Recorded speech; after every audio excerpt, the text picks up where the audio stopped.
Uh, ito po yung tinatawag na danger of remaining spiritual infantile. So, pag sinabi pong spiritual infancy, pag sinabi pong spiritual infancy, ibig sabihin yun, there's supposed to be no growth. Wala pong kalaguan. Kaya minsan, alam niyo po, kaya po tayo nanalaig sa Espiritu dahil po sa ungrowth spirit, hindi po tayo lumalago. At hindi po nigit po yan. Kaya nga, minsan marami po mga Kristiyano po talaga, dito lang po kayo tuminig. Dito lang po kayo makinig. Mahalaga po ito. Kaya po minsan, marami po na nadadaya po tayo, nadidisip po tayo, kala po natin, porque matagal na po tayo nag-church, kala po natin malago na po tayo sa Espiritu.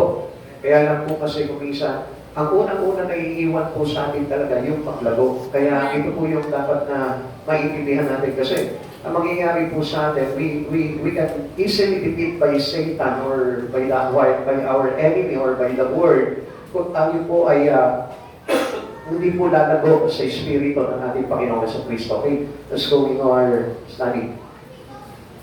Yan. God's plan is birth, growth, and maturity. Lagi po magkakasama yan. Pag tayo po ipinanganak kay Kristo, kailangan may paglago sa Espiritu and then the maturity. Napakahalaga po ng maturity. Kaya, ano po ba itong mga bagay nito? Itong mga bagay nito, kailangan din po yan na maunawaan po natin bilang tayo po ay dumaan sa mga pagkabata, ipinanganak tayo, pinakain po tayo po lumakas, lumusog, at tayo po ay nagkaroon ng edad. So, ganun din po sa Espiritu, at hindi po tayo kailangan o hindi po tayo pwede na manatili lamang po into word and then wala na po magaganap na pagbabago po sa buhay natin. Kaya madali po tayo talaga madadaya kapag ganun po yung naging sistema po natin dahil kung papansinin po natin, ang mga sanggol, they are too weak. Mahihina talaga sila. At hindi mo sila makikitaan talaga na he can depend on into himself. Hindi po sila talaga po pwedeng mananang sa sarili po nila. Kaya din po tayo, kapag hindi po tayo lumalago sa ating sarili, ibig sabihin po niyan, tayo po mismo ay hindi po magkakaroon ng strength to fight for anything that will happen to us, even into our problem or into some circumstances that we met daily in our life. Hindi po natin mapapagtagumpayan yun. Most especially into our enemy. Kaya kailangan po na mahalaga po talaga na tayo po ay lumago at mag-mature po. We recognize this immediately in the physical realm. Makikita po natin yan sa atin din. Nung tayo po yung mga bata pa, alam natin na dumidepende lamang po tayo sa ating mga magulang. But the spiritual growth is open neglected. Ito po yung kadalasan na parang binabaliwala. Diba? Kung isa, alam natin, okay, nakikita natin, marami mga Kristiyano, sige, go in church, nag-church lang sila, pumapasok sila ng church. Pero ang problema po dito, hindi po nila talaga nakukuha yung pinaka-essence ng pag-church. Alam niyo po ba bakit po tayo nag-church? Because God is teaching us or give us maraming bagay na ibinibigay sa atin para matuto tayo. Amen. And then after we learn more things from God, doon po tayo nagkakaroon ng kalabuan kung ito po'y patuloy natin na ipinapamuhay sa buhay natin. Pero kung pakikigyan nyo na, at tapos ay daraan lang sa isipan nyo at hindi po magre-reflect sa pamumuhay natin, there is no growth happen. Wala pong paglago po doon. Kaya sikapin po natin na gawin kung ano po yung mga bagay na naririnig natin, tinuturo sa atin ng Panginoon. Many remains infant for many years due to neglect. Ibig sabihin po niya, kahit nasabi ko nga po sa inyo, kahit patagal na kayo dito, hindi mo masasabi na malago ka na sa Espiritu kung nakikita po yung mga sign ng tinatawag na infancy, ng pagiging sanggol pa pagdating sa pananampalataya sa Panginoon. Now, how can we recognize spiritual infancy? Paano po natin marirecognize yun? Paano natin makikita yun? Siguro, magilan po sa atin dito na akala natin, porque taon na po tayo sa Panginoon, akala natin palagong-palago na tayo, no? Matured na tayo pagdating sa Panginoon.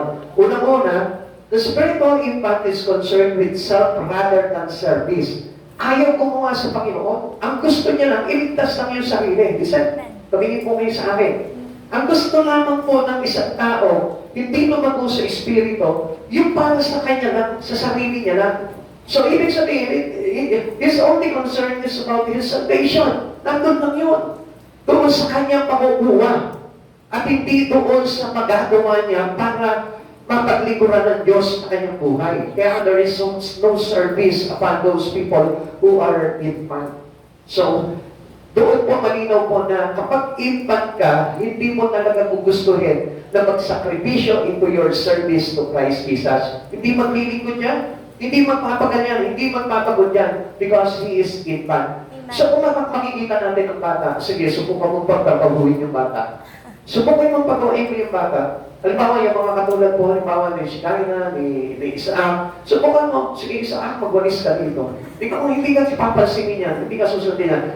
Everything that you command to them is neglect. Amen. Babaliwalain nila.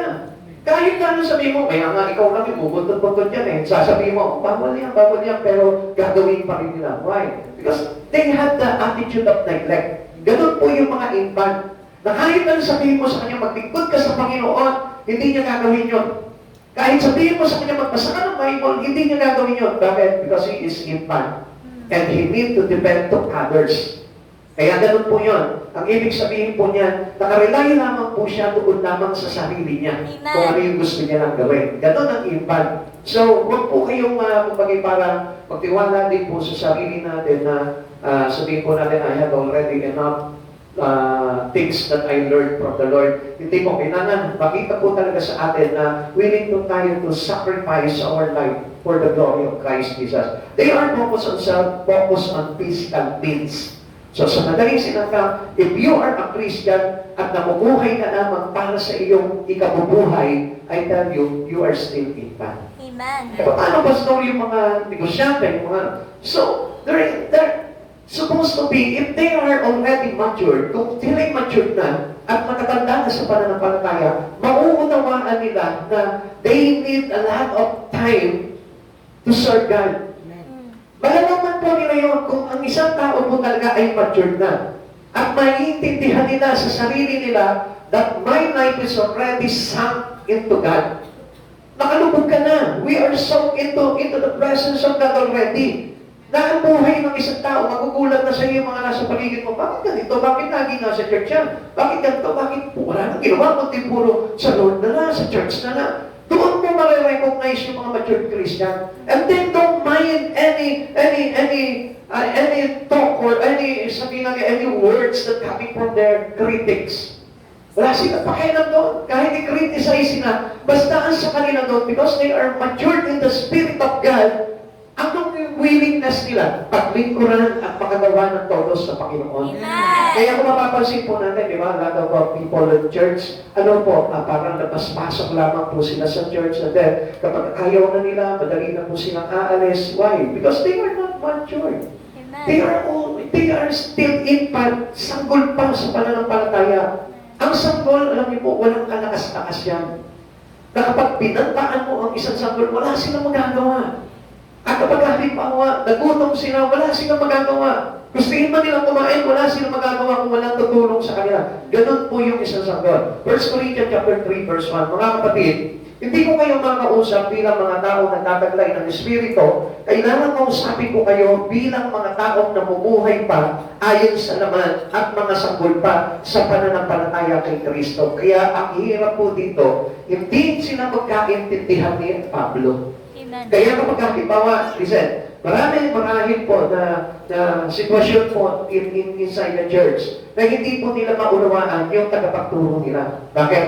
Kasi yung tagapagturo nila, inuhubog sila into the spiritual things, but they respond into flesh. Yun yung karaniwan nangyayari. Tuturuan tayo into the things in the spirit, pero ano po yung magiging response natin? Into flesh. Kaya lagi po natin binilitan lamang po yung sarili natin na hindi naman ganyan, ganito.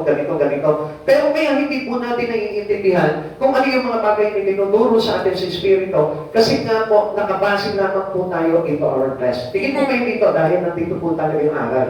Okay. Alam niyo, mahalaga po sa panahon po natin ngayon na lumago na po tayo kasi marami na pong banta na naman po muli. At kung nakikinig po kayo ng mga plano po ng Antikristo, talagang matatakot po tayo. So, meron na naman po nagbanta na pandemic 2 na tinatawag. At pag napasok nila yung pandemic 2 na yun, dire-diretso na yun. So kung hindi po kayo naniniwala po dyan, good luck.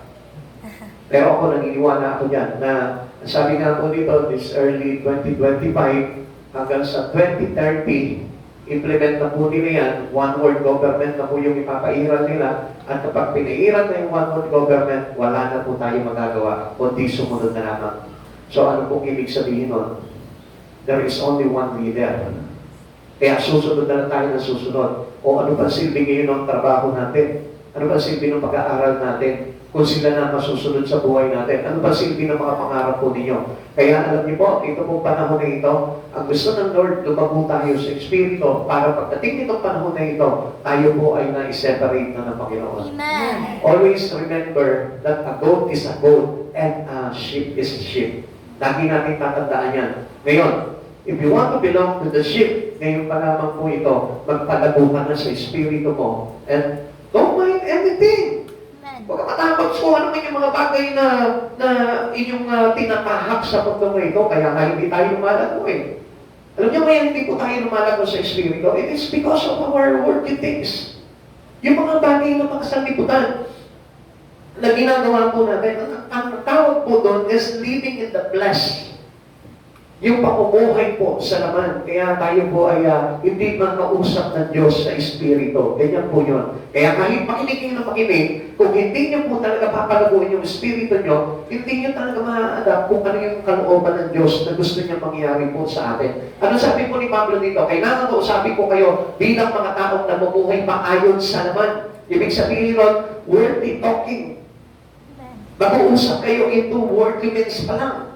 Ganun pa nga yung pag-uusap nun. Bakit? Kasi nga, wala pa tayo doon sa tamang kaisipan at kaunawaan pagdating sa Espiritu. Kailan pa tayo magkakaroon ng kaunawaan doon? Pagkahuli na ang lahat. Kaya nga, ito palang oras dito, dapat pagsanayan na po natin at pag-practice na po natin gawin yung mga bagay niyo pagdating sa Panginoon. Amen.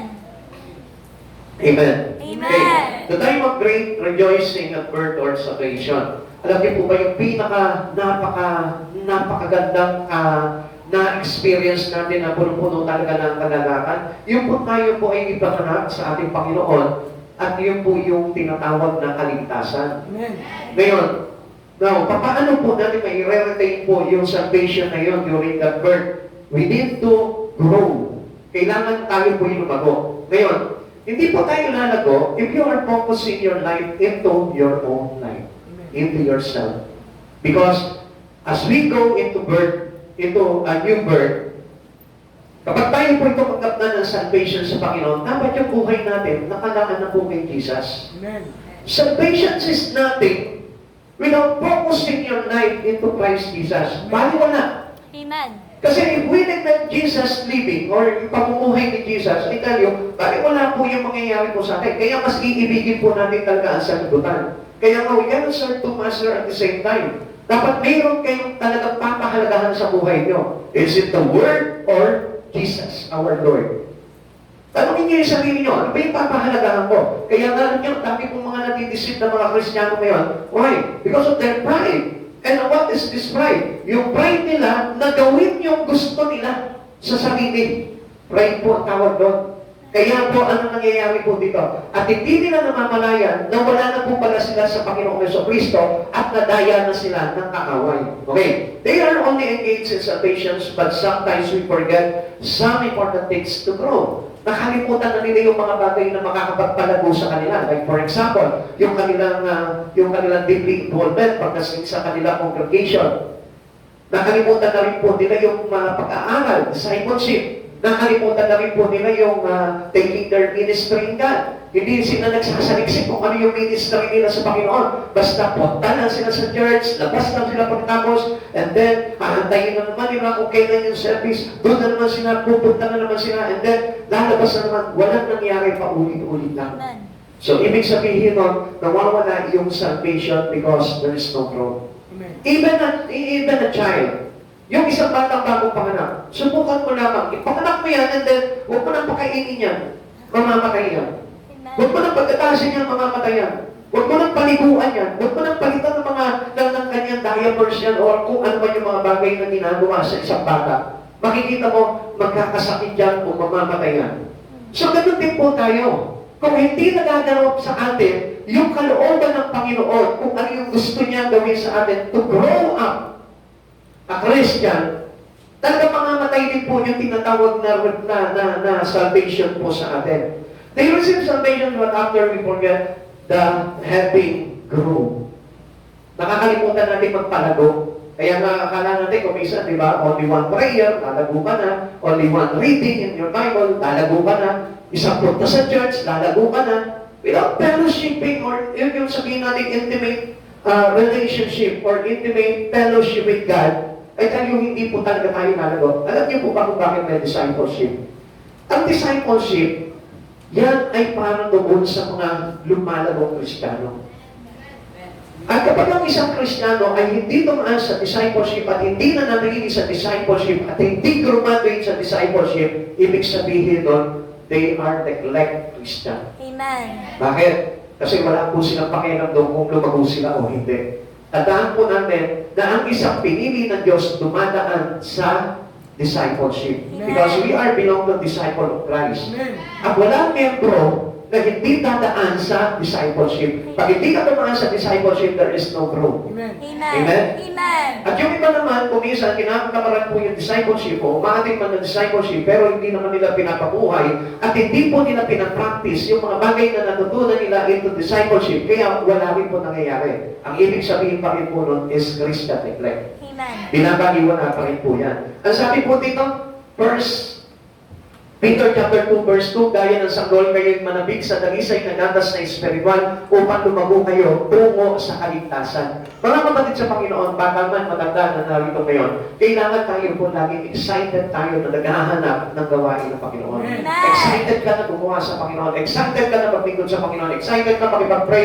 Excited ka makipag-fellowship. Excited ka sa lahat ng bagay sa Panginoon. Amen. Doon tayo nagkakaroon ng kalaguan. Pero kung lagi po tayo, let's say, sabi natin, lagi tayong excuse, lagi tayong accepted, lagi po tayo may dahilan, maraming reason, hindi po tayo talaga lalago. Amen. Lagi tayong absent sa mga pagtitipon, hindi po tayo lalago. Because as we have salvation, you need to keep up our growing spirit. Amen. Kailangan po yun, lagi natin pinagpapatuloy yung paglago ng ating espiritu. An infant upset over the smallest things. Ganito po makikita po natin yung mga baby Christian. Ang baby Christian, isang maliit na bagay lamang na hindi niya magustuhan, nagagalit na yan. Amen. Sumasama na ang loob niyan. Di po ba ganyan? Mga kapatid sa Panginoon. May mabitawan lang ang pastor sa kanya, galit na yan. Masama na ang loob yan. May mga sabihin na sa kanya yung kapatiran niya, masama na ang loob niyan. Alam niyo kung bakit? Because of his spirit is baby. Sanggol. Kaya nga kung hindi na tayo sanggol, we better, we understand all circumstances coming from us. Kung bakit, halimbawa, sinaktan yung kalooban mo, maiintindihan mo yung kung matured ka na. Kung bakit pinagalitan ka ng pastor mo, maiintindihan mo yung dahil matured ka na. Kung bakit meron kang nakaaway sa church mo, maiintindihan mo yung dahil matured ka na. Kasi ang akala po natin, ganun po sa church. Bakit ganun church yun? Bakit may away? Kung mature ang pag-iisip mo, maiintindihan mo yun. Amen. Bakit ganun? Bakit parang meron mga suplada doon? Bakit meron we experience that kind of person because ang Diyos sinusubok talaga yung maturity natin. And we have already grown in our spirit. Kaya nga, ang dami po niyan at church. Anong tinitignan? Yung mga tao sa paligid. Ay, ayoko doon. Bakit ang mga tao doon? Nasasama ng mga ugali. Ang susugit, ang dadamot. Hindi mo makausap ng matino. Kasi yung usapan ng matino, hindi naman tungkol sa Lord eh. Diba? Kaya tuloy, ano nangyayari mo? Ako na out of place na ako doon kasi. Diba? Ang bilis nila sa mga loob. Minsan na, halimbawa, pagbigayin mo lang sa ganito, mas mana ang loob eh. Diba? Sabihin mo lang, 50 lang yung binigay nyo. Pagtatakpo na agad kay pastor po yan. Pero ang hindi nila alam kung ano ang tinuturo sa kanila ng Panginoon, our God is willing to make us grow. Gusto ng Lord na palaguin tayo. Gusto ng Lord na tayo po ay yumabong, lumago, mapunga. Gusto ng Panginoon na tayo ay mag-mature. Kaya nga kahit na awayin ka ng awayin ng mga nasa paligid mo, hindi ka magagalit because you know what is God's teaching you. Yes! Isipin mo pala ngayon, ano man yung na-experience mong hindi maganda sa church? Isipin mo, ano kaya tinuturo ng Lord sa akin? Dapat sa mga church Christian. Yes. Hindi yun. Yabang naman ito. Akala mo siya na yung magaling. Akala mo siya na may alam. Pinagabasa naman ako ng Bible. Kasi o yung mga growth Christian, yung mga hindi lumalago, ang bilis nila magtanim ng sama ng loob. Ang bilis nila tumatak sa isipan nila yung ginawa sa kanilang masakit. Hindi makalipon. Yun yung mga infant. Amen. Yun yung mga sanggol pa sa pananampalataya. Some Christians have to be handled with kids' glue. Na parang kailangan gagamitan mo ng mga clubs, di ba? Para sensitive yung skin niya, baka mamaya magalusan. Ganun yung mga bata. Amen. Naku, pakuluan mo muna yung bata niya. Sterilize mo muna yung bata niya, baka mamaya magtagi siya. Di ba? Ganun po tayo. O yung lampin, hindi na, yung bago, bumili tayong bago. Ganun tayo ka-sensitive sa isang sanggol. At ganun din kung minsan sa church. Na kailangan iingatan mo yung bawat may mabitawan ako salita. Eh, yung salita ba't na nabibitawan ko katotohanan? Kaya nalilimitahan po tuloy sa pagpapahayag ng isang lingkod dahil po sa hindi lumalagong congregation. Hindi nagiging malago yung kanyang mga tuba. Kaya nga ang Diyos po mismo, tayo po mismo, ini-enhance tayo. Tayo po mismo, lahat ay maka-experience ng iba't ibang experiences inside your church. At hindi magagandang experiences. Amen. Always mark it into your mind. Amen. Bury it into your heart. Itapak mo sa puso mo na pag pumasok ka sa isang church, meron ko mararanasan dyan na hindi maganda. Amen. Kala natin, pagpasok natin sa church, kala mo mga anghel na makakasalubong mo. Hallelujah! Anghel ako. Umatimod Yeah. Actually, hindi ka na mararanasan natin.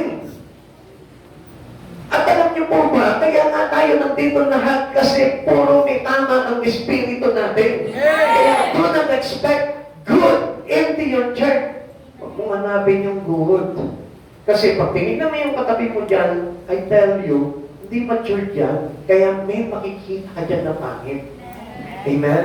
Kaya nga ang gusto ng Lord talaga sa atin, mag-mature tayo para na sa gano'n, pag tinignan mo yung katabi mo, may nakita kang pangit sa kanya, another test of God is willing to teach me more and more and more. Tunuturuan ako ng marami ng Panginoon. O ikaw, may nasabi sa iyong ka-co-workers mo dito na pangit. May tinuturo na naman ang aking Panginoon. Kaya ako, naka-encounter na naman ng isang matabil na bibig. Yung mga ganun po, di ba? Tinetest tayo ng Lord palagi daw sa mga bagay na yun. Kaya nga sa pastor, alam niya, napakahirap po talaga kasi talagang kailangan kikilatisin mo lahat. At kapag mayroon, alam niyo, sa totoo lang, kawawa ang pastor eh. Ang pastor, kailangan, ganito po yan eh. It is a prayer ng pastor, at tingnan niyo mabuti Ang pastor, okay lang na gamitin ninyo. Okay lang pasamain niyo ang loob. Pero kapag ang pastor na ang gumawa doon, walang karapatan ng pastor. Naintindihan niyo? Totoo hindi? Kung ka magkakamali ng salita sa akin, pastor, lalayasan talaga kita sa church. Tama ba? Tama? Tama. Ganun tayo. Huwag ka magkakamali ng gagawin sa akin, pastor, isusumpa kita. Pero araw-araw, napapasaway sa pastor yun. Yeah?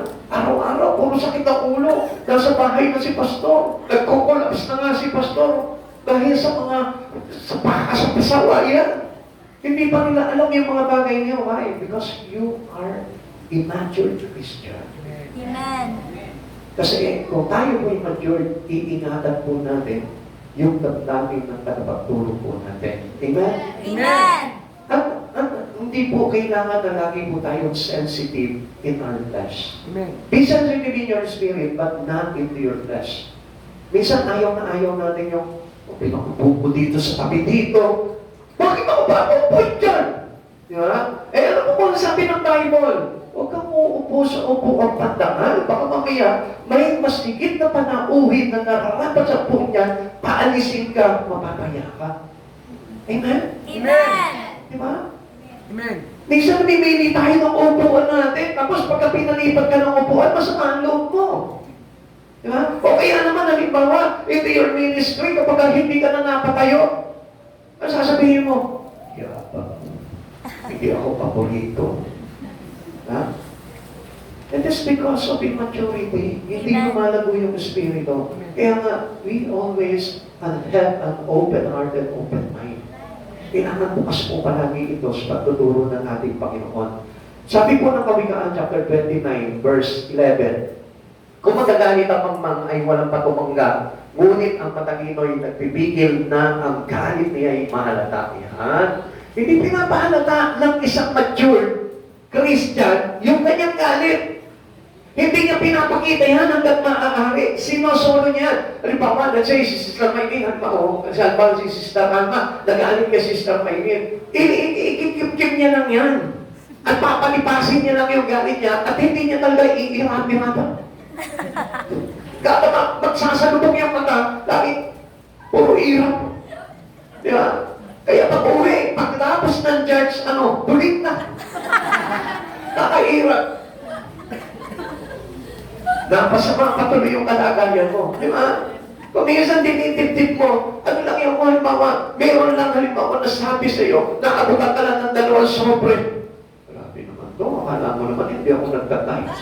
Laki naman ang pinaka-AIDS ko sa church na ako. Iniinsulto pa ako na akalaya ka dito, hindi ako nagtatay. Nagtatay siya ako 20 pesos.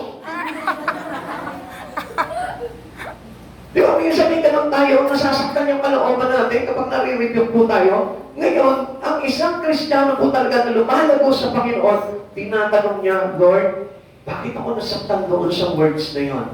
Bakit ako nasaktan doon sa tao na yon? Alamin mo ngayon kung ano yung tinuturo sa iyo ng Panginoon at huwag na huwag kang basta-basta nagagalit. Sapagkat indikasyon po iyon ng isang bata at sanggol sa pananampalataya. Amen. Infant are like a bomb, always ready to explode.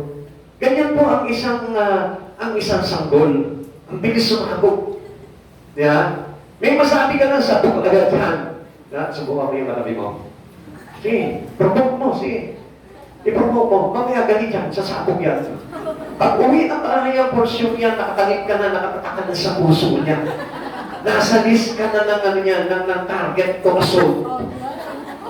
Ganyan na po yan, okay? Ano po ba yan? Infant are like a bomb, always ready to explode. Una, at church, extra nice, but at home, explosive. Di ba? Sa church ka naman, buti-buti kung hindi na mabait ko. Halos hindi makbasa ng bigla to. Pero pagdating sa bahay nila, sumasabog, tinawag lang ni nanay, ano na naman? Sabog agad! Di ba yung po yung katotohanan? Nakakatawa, pero yung katotohanan na indikasyon ng isang, sanggol sa pananampalataya. What else? At church, she's ideal, but at home, impossible. Di ba? Uy, kinahangaan sa church. Uy, ganda-gandain ko sa church. Pero pagdating sa tahanan nila, ay nako, mukhang demonyo. Ha? Tawa kayo, Kasi karamihan sa atin, ganyan, Nag-iiba yung nag-iiba yung ugali, Pagdating sa church, ang iba mo, mga anghel na anghel. Nakakara, nagsishare ng salita ng Diyos. Pag nag-ubolsi, umiiyak pa. Pero pagdating sa tahanan, lumalabas ng suman. Di ba? Nakatawa na sila, Amen? Ano ba? At church is always praising, but at home, pouting. Kangal na kangal. Wala nga tayong makain Wala na nga tayong bigas Tulungan mo naman ako dito. Wala ka nang ginawa dyan. Ganyan. Ganyan na ganyan talaga. Bakit? Yan ang palagi naririnig ko sa bahay namin Ano pag ako? Ay, sorry, nandito pala. Wala dito yung magina ko. Ganyan, di ba? Ano ba? At church, Mr. Good, but at home, Mr. Krabs. Di ba? Yan, tingnan niyo yung mga lalaki niya, Tingnan niyo, akala niyo, babae, Pero turuan mo lang yan, magmamaktol na yan. Patatakbo na agad yan, magagaling na agad yan. Kaya ganun po tayo minsan eh. The infant is a receiver, not a giver.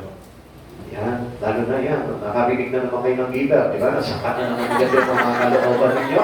Nakakala nyo, kapalapitin ko na naman kayo dito. Ha? Nag-aabang na naman kayo ng kanta. Sige nga, kantahin na natin. Love, love, love. Tayo magmahalan, love, love, love. Tayo magkamalan, O, di ba nyo? Wala naman kayo sa inyo.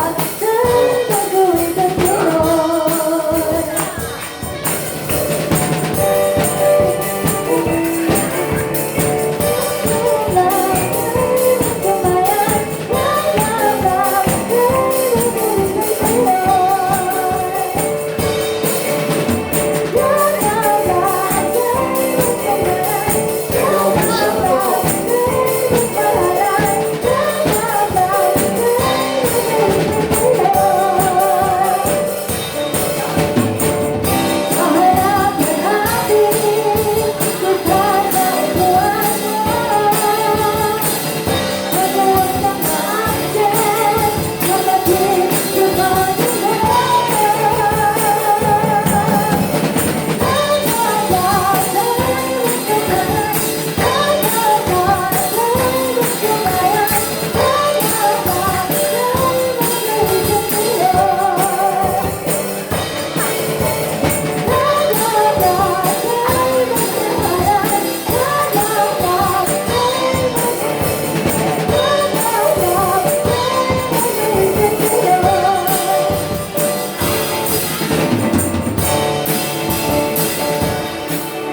For sure nito, may viral na pastor sa mga tarik. For sure nito, kung may nag-video dyan, viral itong pastor na to.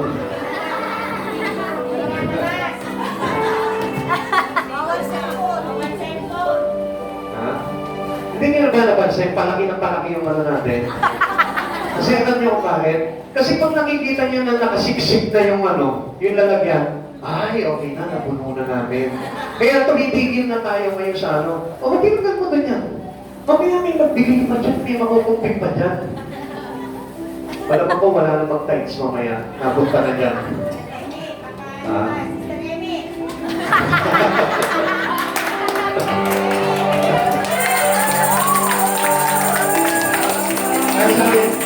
Ang sabi dito, the infant is a receiver, not a giver. Kasi alam niyo po ang mga infant, ang mga baby talaga, baby Christian talaga, ang hangad lang yan, tumabig lang ng umabig. Pagpunta sa church niya, nananalangin sa Panginoon niya, Lord, bigyan mo kami. Lord, bigyan mo kami. Hindi bang na manalangin sa Panginoon, Lord, magbibigay na ako. Lord, magbibigay na ako. Alam niyo po, pag baby, kung mapapansin po natin, ang baby hindi lang nangingi. Nakakita pa kayo ng baby na nagbigay? Nakita pa kayo ng baby na nagtrabaho, tapos binigay yung sustento niya sa kanya nanay. Wala ano? Ganun ang baby. Kaya nga, doon natin may specify ang isang baby Christian. Walang ginawa yan sa church niya, kundi humingi lang ng humingi ng favor. Kumabig lang ng kumabig ng gate para sa kanya. At hindi po ganun ang isang Kristiyanong palago. At alam niyo po ba, karaniwan sa mga baby Christian, sila pa yung mga faulting palagi. Sila yung laging reklamador. Sila yung laging nakasimangot palagi pagdating sa ibig. Huwag magpapahalata. Ha? Baka yung iba, umiaamin na lang yung baby talaga. Huwag na makapagbigay namin na lang na baby siya. No? Kasi the spiritual infant examines everything as a receiver. Kung mapapansin po natin, kung titignan po natin sila, wala pong gusto yan, kundi talagang tumanggap lang. Tumanggap lang palagi. Pero ayaw na ayaw niya talaga yung salitang giving. Bakit? Ang giving kasi marami po yan. Hindi lang naman po sa financials po natin yan eh. Hindi naman po doon sa tinatawag na tithes and offering po natin yan. Even your life to others. You can give also your life to others. You can give your service to others. You can give your good approach to them. You can give your accommodations to others. You can give your kindness, your goodness, your gentleness. Everything in you, you can give it to others. Ganyan pala pong Kristiyano.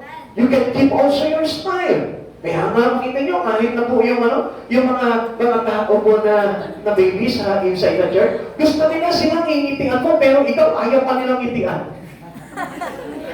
Kaya nga kanina, inunahan ko na si Sister Maylin eh. Kasi pagdarating na si Sister Maylin, lagi ako sinisigaw niya, "Good afternoon, Pastor." Parang sinasabi niya sa akin, ako na lang lagi nag-good afternoon sa'yo. Kanina, inunahan ko siya, "Good afternoon, Sister Maylin." Di ba? At least give and take. Ganun na po yung mga ano po ngayon. Di ba? Amen? Oo, di ba? Oo. Ano pag ginagawa po niya mga baby na yan, yung mga infant na yan? They are receiver and passing every night. Ano po ibig sabihin ng passing every night? Ibig sabihin po niya, walang ginawa yan, kundi po consuming. Ha? Consumption. Ang pinakamaganda doon, pagka crossing Christian ka, ang maganda doon, nasa mission ka pa rin. Amen? Bakit? Kasi araw-araw consumption ka.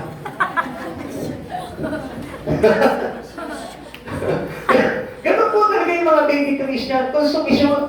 Ibig sabihin, lagi na sinasamay, lagi na kailangan na ipit mo palagi, lagi kailangan ganito gagawin, kailangan turuan mo palagi ng ganito, kailangan turuan mo ng tamang asal, turuan mo ng tamang ugali, turuan mo magmasipag, turuan mo gawin ito mga bagay nito. Ganun po yung mga baby Christian. They are always in mission. Ano yung mga katabi mo? Nasa mission ka ba? Nasa mission ka ba? Pag baby ka at nasa mission ka, ang ibig sabihin nun, consumption. Amen? Naintindihan? Sabi po ng mga Gawa, chapter 20, verse 35, sa lahat ng pagkakataon, ipakita nyo, kung pinakita ko sa inyo na sa pamamagitan ng ganitong pagpapagal, ay dapat ninyong tulungan ng mahihirap, alalahanin ang mga salita ng Panginoong Hesus, higit na mapalad na magbigay kaysa tumanggap. Ganun na yung attitude po ng isang matured Christian. We are grown already in our spirit. Ang gusto mo na lang, yung makatulong ka na makatulong sa Panginoon. Makatulong ka na makatulong sa mga bagay sa Panginoon. At hindi na po yan nagre-reklamo. Hindi na po yan yung kumbaga parang laging dumadaing na umiiyak palagi na parang sanggol, na kapag wala siyang natanggap na gatas, anong gagawin niya? Iiyak, wah, wah, wah. Di ba? Ikaw naman nakakawin din, di ba? Ganun po yung mga baby Christian. Pag iyak ng iyak, mawa ng mawa, reklamo ng reklamo, nakaka-rin, nakaka-consume. Kaya sila nilalagay sa mission dahil consumption sila. Amen? Kaya po natin, totoo naman, di ba? Di ba? Kapag yung mga anak nyo, hindi nagtatanda sa mga tinuturo nyo, napupuri nyo ba? Di ba? Consumption pa talagang bata ka? Wala ka lang ginawa sa buhay ko, kundi konsumihin mo lang ako. Sa lahat ng oras, sa lahat ng pagkakataon, ba, binaigan Diyos, sa lahat ng panahon.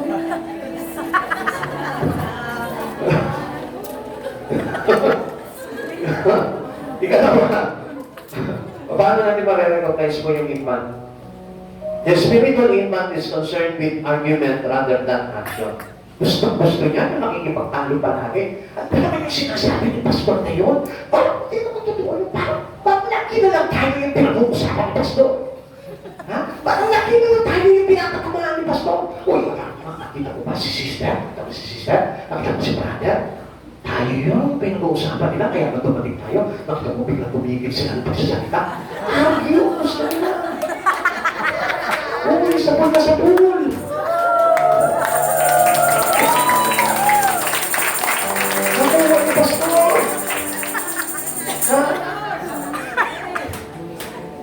Full style, no? Kaya nga minsan, gano'n po yung naisipan natin because of our truth spirit. Kaya akala mo palagi, lagi na lang parang ikaw yung pinakatamaan, akala mo lagi ikaw yung laging laman ng issue, akala mo laging gano'n, di ba? Kasi nga, ang gusto ng baby Christian po talaga, yung makipag-argue siya palagi.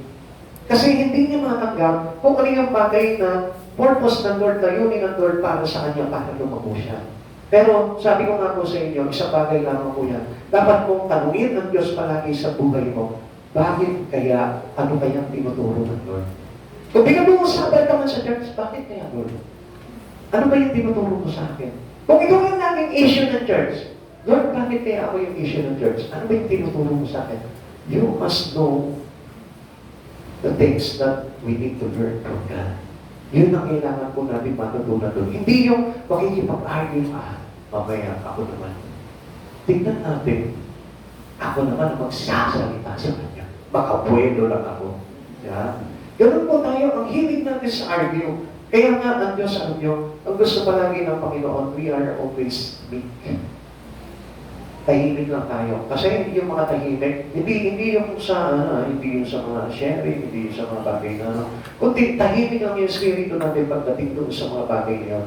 Yung hindi laging nakikipagtalo, na yung open palagi tayo into argumentation. Hindi po ganun. Yung open depends on rather than to be humble. Kasi ang gusto niya palagi, isalba niya yung sarili niya at patunayan niya, may papatunayan siya na siya palagi yung okay at tama. Amen? Amen. No such perfect church. Tandaan po natin, pagpasok mo ng church na ito, marami kang ma-encounter talaga na hindi magaganda niyan. At hindi magaganda talaga ang ma-experience mo sa loob ng church. Marami kang mga magagandang bagay na ma-experience doon, pero mas higit pa siguro yung pangit na bagay na ma-experience mo. Kaya, always prepare our heart, our spirit. Kailangan po na matuto po tayo sa mga bagay na yun. Alam mo, sometimes, in good things, you cannot having a lot of things to learn. Minsan naman niya sa mga bagay na magaganda, mas matututo tayo sa mga bagay na pangit. Amen? Amen. Naniniwala kayo doon? Amen. Kasi yung mga bagay na magaganda, parang ang bilis lang nito tanggapin eh. Di ba? O, nangyari sa inyo maganda, wow, excited ka, walang impact sa buhay mo, basta masaya ka lang. Pero yung bagay na pangit, maraming bagay na ituturo sa iyo, Lord God, how to handle that situation. Diba? Tuturuan ka ng Panginoon kung paano mo i-handle yun na mahinahon. Turuan ka ng Panginoon kung paano mo i-handle yun with love. Ganun po yung ginagawa sa ating pagtuturo ng Panginoon. Ano po na gusto ng Lord sa atin? Yung we are always keeping our life into humbleness.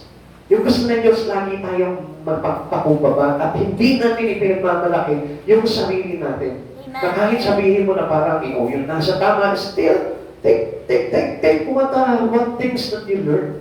Kung ano na yung bagay na matututunan mo, tanggapin mo pa rin. Kasi ayaw talaga ng Lord na napaparangalan tayo eh. Amen. Kasi kapag meron tayong naparangalan sa atin, sa sarili natin, I tell you, parang bumabangga tayo sa Panginoon nun. Kasi there is only one God. Amen. At inside the church, kailangan po talaga mapaparangalan yan ng Diyos. Amen. Amen. Amen. Kaya sabi po ng Pilipos chapter 2 verse 3, huwag kayong gagawa ng anumang bagay na lamang sa hangad ninyong matanyag, bagkus magpakababa kayo, at huwag ipalagay na kayo'y mabuti kaysa iba. Huwag din yung ipapalagay na kayo'y mabuti kaysa iba. Alam nyo, kung bakit laging open argumentation sa church, o open argument sa church palagi? Dahil marami po sa church ayaw magpatalo. Dahil marami sa church ayaw niya masabi na wala siya. He's nothing. Pero ano sabi po ng Panginoon po sa atin? Huwag tayong matatanyag. Ang gusto ng Panginoon na tayo po'y naging mababa. Tayo yung laging nagpapakaya. Ayaw ng Panginoon na kung bagay parang tayo po yung laging naitataas sa gawain ng Panginoon. Hindi kailangan na palabasin po natin na tama tayo eh. Kasi ang Diyos na po yung mag-justify po sa atin nun eh. Kasi kahit nasabihin mo, halimbawa, let's say, may nag-aaway. Nag-aaway sila, yung isang tama, yung isang mali. Pagharap nila sa Panginoon, hindi naman sasabihin ng Panginoon sa kanila na, sino ba tama? Sino ba mali? Pag dalawa kayo, nagsalubong kayo sa pag-aaway nun, wala na po doon yung tama at mali. Bakit? Kasi yung tama, pag pumatol, lalabas na siya na mali na rin. Amen? Amen. Yung mali, kapag pinalabas niya na siya'y tama, mas lalo siya magiging mali. Naintindihan niyo? Kahit na tama ka, pumatol ka doon sa mali, sa harapan ng Panginoon, mali ka.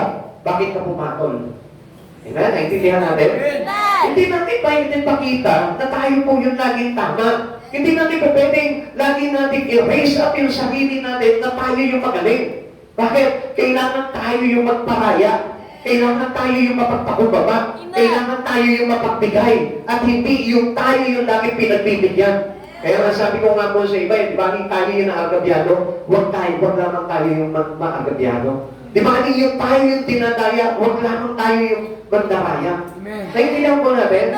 Kaya nga kahit na ano pa pang bagay, na nasa tama ka man, magparaya ka sapagkat yun ang gusto talaga ng ating Panginoon. Because we have God to see everything for us. Amen. Ang Diyos ang nakakakita nun. At kahit idepensa mo yung sarili mo, palabasin mo na tama ka, still, pagdating sa harapan ng Panginoon, hindi ka magiging tama. Amen. Mas maganda that you keep your silence and pray to God. Amen. Manalangin ka na sa Panginoon. Kahit nasabihin mo na, inaaway ka na, binabantahan ka na, manahimik ka na, pray ka lang sa Panginoon. Iyak mo lang sa Panginoon. Humble to God. Amen. Amen? Amen. A spiritual infant doesn't have led him to God attitude. Wala po kasi ganun po yung mga baby Christian eh. Yung mga immature Christian, wala po sila ng ganung attitude. Ipapaya na lang natin sa Panginoon yan. Minsan magsasabi nga sila na, ipapaya na lang natin sa Panginoon yan, pero makita mo gumaganti. Papaya na lang natin sa Panginoon yan, pero mamaya may simple yan. Yeah? Yung totoo po nun, yung ipinapaubaya mo sa Panginoon, in prayer. Amen. Tutulog mo na lang sa Panginoon yan. Kasi alam niyo po, minsan kasi kaya wala po tayong ganitong attitude, it is because of our envying, strife, divisions, or usurpation. Yun ang trabaho natin. Yung mainggit, yung makipagtalo, at yung gumawa ng division. Yan. Yun yung masamang ugali po talaga ng isang Kristiyano na kung saan dahil naging masamang ugali ng Kristiyano dahil sa kanilang pagiging sanggol sa pananampalataya. Kung tayo po'y malago na po sa pananampalataya, hindi ganyan yung magiging attitude po natin. If not acting in God, hindi po siya gumagawa sa pamamagitan ng Panginoon. Alam niyo po ba, ang isang malago sa pananampalataya, always keep the life or always keep the decision and anong ginagawa niya? Laging nakasang-ayon sa Panginoon. Amen. Lord, mahal na kayo dito, Lord. Pinapapaya ko sa inyo ito, Lord. Hindi ko po hinahayaan na mapahamak itong kaaway ko, Lord. Kundi mangyari sa Kanya yung dapat na maituro mo sa Kanya. Ganun lamang po tayo. Wala tayong ibang gagawin po doon. Hindi tayo kumaging parang laging explosive po tayo na kapag may nagawa sa'yo, anong gagawin mo? Gagantihan mo, makikipag-argue ka na. Hindi, ikaw yung mali. Pinapatunayan ko lang yung side ko. Ikaw talaga yung mali. Marami po mga Kristiyano ganyan.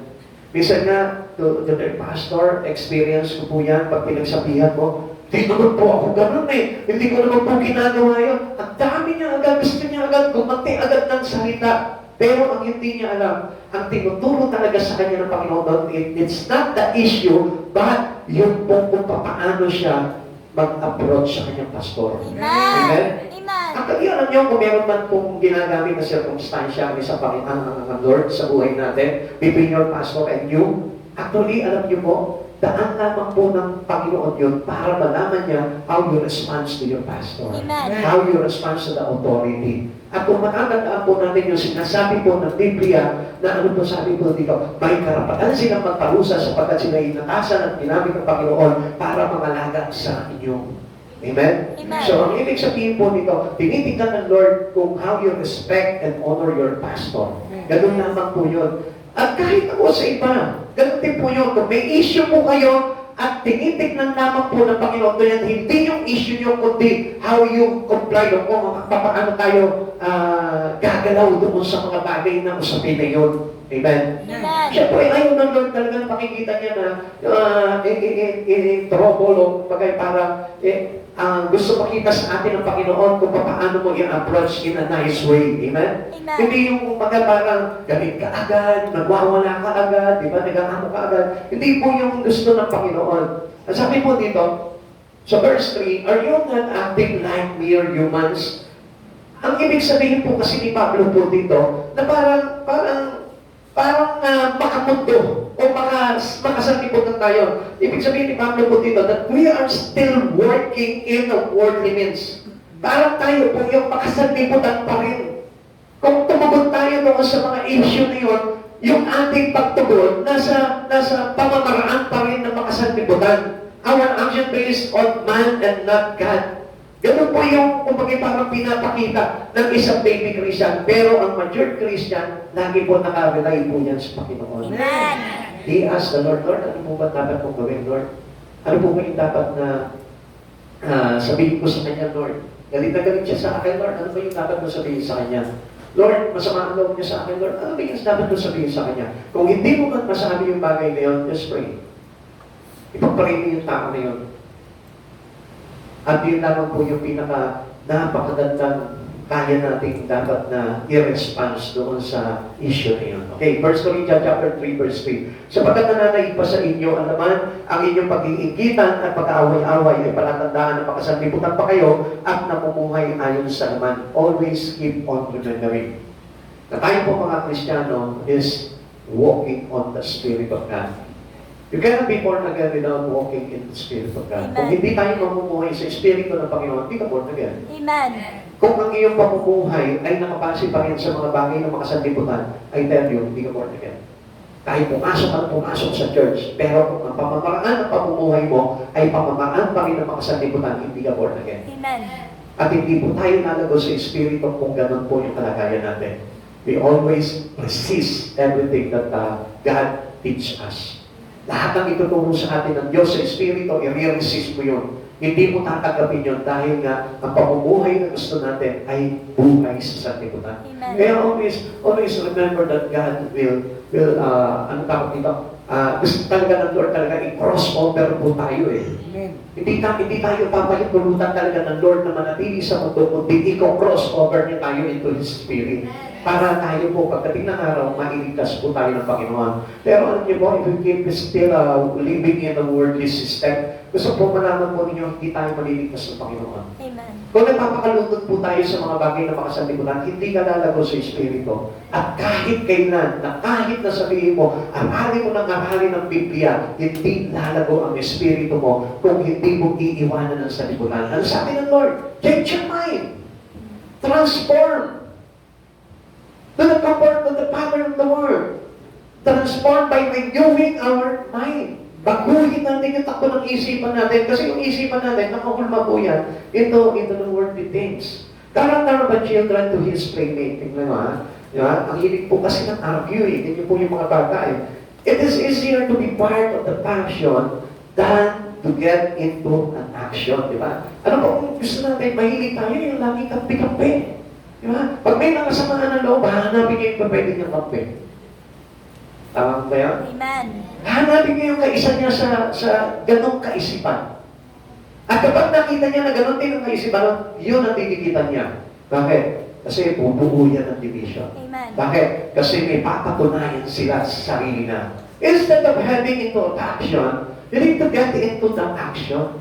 Ang kailangan po natin po dito, huwag po natin bigyan ng daan yung kundi. Ang bigyan natin ng daan, yung mga bagay na pinagagawa sa atin ng Panginoon. We avoid that argumentation in us. Kasi ang Espiritu po talaga na malago sa Panginoon, hindi po iyan yung lagi nakikipag-argument. Amen. Especially to your pastor. Pag tinuturuan kayo ng pastor, just keep what God is willing to teach you. Ano ba yung gusto ng Diyos na matutunan mo, yun ang dapat na fokusan mo. Amen. Amen. Okay, ito natin ng galit sa pastor po ninyo. Kasi ang Diyos po may purpose kung bakit ginamit sa iyo ang pastor mo. Kung ano man yung mga bagay na ginawa sa iyo ng pastor mo, napagalitan ka, napasamaan loob mo, nagalit ka, nasaktan ka, nakaskasan yung utak mo, I tell you, tanggapin mo lang yun at hanapin mo kung ano yung bagay na itinuturo sa iyo ng Panginoon. Amen. Because that was our good response as a children of God. Ano pa sabi po dito? Easier to crumble than to go. Mas mabilis po sila magpakontrol. Mabilis po sila magalit. Mabilis po sila magreklamo kaysa gumawa. Di ba? Kapag halimbawa, willing ba kayo na maghahayo tayo? Willing ba kayo na maghahayo? Pastor, marami kaming gawain. Pastor, hindi ako pwede. Ganun po tayo eh. Ang mga baby Christian, they are keep on crumbling. Amen? Amen. Lagi po sila nagmamakto, lagi sila nagre-reklamo. Lagi hindi sila pwede, lagi silang may dahilan. Ganyan ang mga baby Christian. Siguro yung iba, no? Pastor, hindi naman. Talaga lang kasi ayaw, hindi ako pwede. Because you are a baby. Sapagkat ang totoong matured at lumago talaga sa Panginoon, inilalaban niya at hindi siya kailanman mapipigilan ng mundong ito yung kanyang gagawin para sa kalwalatian ng Panginoon. Amen. Isn't your argue that to act? Yan, madali po tayo makipag-argue talaga kaysa gumawa pagdating sa ating Panginoon. Ano ba po yung last? Okay, mabilis lang. The spiritual infant looks to people rather than to the master. Ang hilig po natin, na tinitignan natin tao palagi. You go inside the church, ang tinitignan natin yung crowd, yung pastor, Tingnan mo nga yung grammar ng pastor, papasa sa akin to. Pagka medyo mali-mali yung grammar ng pastor, ayaw. Ay, mukhang mayabang ng pastor, ayaw ko to. Ay, mukhang bastos yung pastor, ayaw ko to. Ganyan po ang tingin po natin. Pero nakalimutan natin, bakit ka pinataan ng Diyos doon sa mga ganong klaseng crowd ng church? Tanong ulit, ano kaya tinuturo ng Diyos sa akin? Bakit nandito ako sa church nito? Ano kaya tinuturo ng Diyos sa akin? Bakit ganito ang sitwasyon dito sa church nito? Dami mo nakikita. Dami mo pinupunaan. Bakit chismosa na nakasama ko pa dito sa church na ito? Walang ginawa ko. Nung makilala ko ito, bata ba ako? Chismosa na ito Tapos ngayon kami pa rin makikita dito sa church na ito. Tanungin mo yung sarili mo, anong tinuturo ng Diyos sa'yo? Bakit kasama mo yung chismosa na yun? Amen? Naintindihan niyo? Amen. Naintindihan niyo? Amen. Ganun po tayo dapat. Hindi tayo sa tao nakatingin na sa Diyos palagi tayo. Because we learn a lot of things to God, not to man. Amen. Tandaan niyo, ang tao, instrumento lamang yan ng Diyos. At sa Christian, kung mature yung kaisipan natin sa Christian, alam mo na ginagamit ito ng Panginoon. Kung natatandaan po natin, di ba, yung pong donkey na ginamit po kay Balaam. Yeah? Yun yung nagtawid kay Balaam Kasi compromise siya kay Balak Amen. Pero anong ginawa po ng niyanggo po sa kanya, nung anghel? Ang ginawa ng anghel sa kanya, binulabog niya yung donkey. Yung sinasabihan po dito si Balaam, hayos na kayod yung tuhod niya, ipit po doon sa pader, kakasiksik. Pinagalitan niya yung donkey, pinaghampas niya yung donkey. At pagkatapos po dito, pinagsalita ng anghel yung donkey. Sabi niya gano'n, sa tuwing sasakyan mo ako, hindi ba't lagi kitang sinusunod at dinadala kita sa iyong pinaroroonan, sa iyong pupuntahan. Pero sa pagkakataong ito, gusto lamang kitang sakitin sa kapahamakan. Kasi yung pala nandun nakatayo, yung anghel ni Yahweh at handa siyang tigtasin ng espada. Kaya ito po, tapat na donkey sa kanya, pilit siyang iniliko, kaya ang nangyari po sa kanya, naipit yung kanyang mga binti at naipit doon sa pader. Amen? Amen. What does it mean to you? Your pastor sometimes your donkey. Tinuturuan ka para iligtas ka, tinuturuan ka para hindi ka mapahamak. Maybe sometimes it is physically hurt, physically pain, pero spiritually safe. Amen. Yun ang lagi mo Minsan nasasaktan tayo sa mahal. Nasasaktan tayo sa damdamin. Nasasaktan tayo sa isipan. Pero ang hindi nyo alam, there is salvation naman. Amen. Kaya ang kaligtasan na nakapatay po sa atin doon dahil inililiko lamang po pala tayo sa kapahamakan para hindi tayo mapahamak. Amen. Mga kapatid sa Panginoon, kung nasasaktan man kayo sa pagtuturo ng Panginoon, just look unto our Master. Tumingin kayo sa Panginoon, Lord, ano tinuturo mo sa akin? Bakit nasasaktan ako sa pagtuturo ng pastor ko? Lord, bakit nasasaktan ako sa pagtuturo ng churchmate ko? Tanungin mo ang Diyos kung anong tinuturo sa iyo. God is always keep His teaching for us. Ang Diyos lagi nagtuturo sa atin yan. Kaya nga tayo mga tagasunod ni Kristo ay continuous learner.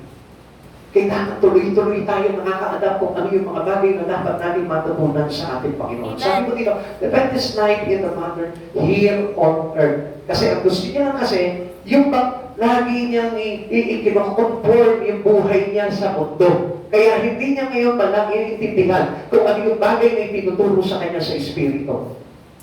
Hindi naman ganyan sa laman Hindi naman ganyan Ang totoo naman talaga ganito maluwag naman dapat Dapat nga, comfort ka, kailangan nga para maganda yung kalagayan mo pag nasa church ka. I tell you, you're wrong.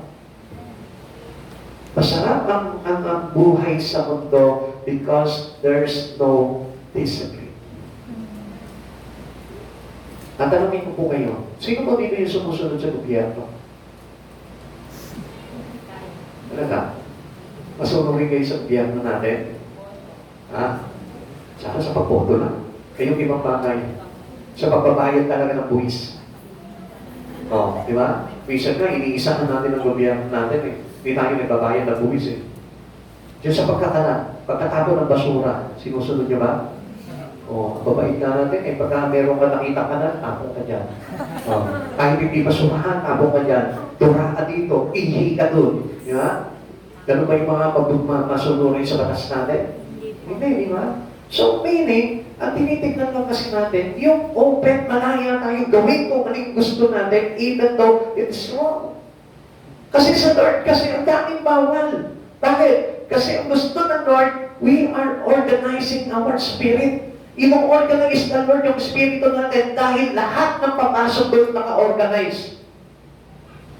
Kaya sige na sige, para kasi nasa church ka, para ka nakakadena, hindi ka makakilos. Kasi gusto pa lahat gawin eh. Eh, ang ginagawa naman sa atin ng Panginoon, pinipigilan ka na gawin yun dahil hindi ka makakapasok sa kaharian niya. Amen? Amen. Kaya narrow is the gate. Kaya nga sinabi na makipot ang pintuan papasok sa buhay. Kaya nga, kung makikita po natin yung mga bagay ngayon, alam niyo, dapat na tayo as a matured Christian, tanggap dapat natin yung Lord. Kailangan ko naman talaga supilit ako sa ganito eh. Kasi alam ko naman, pag hindi mo ako sinupil sa ganito, hindi ko nasupil yung sarili ko, hindi ako pupunta sa iyo, Lord. Sige, isipin mo mabuti. Halimbawa yung mga bagay na ginagawa ko sa sanlibutan, pwede ba doon yun? Ha? Hindi po. Pwede ba yun? Hindi po. O let's say, halimbawa yung pagsasayaw mo ng TikTok, pwede ba doon yun? Hindi po.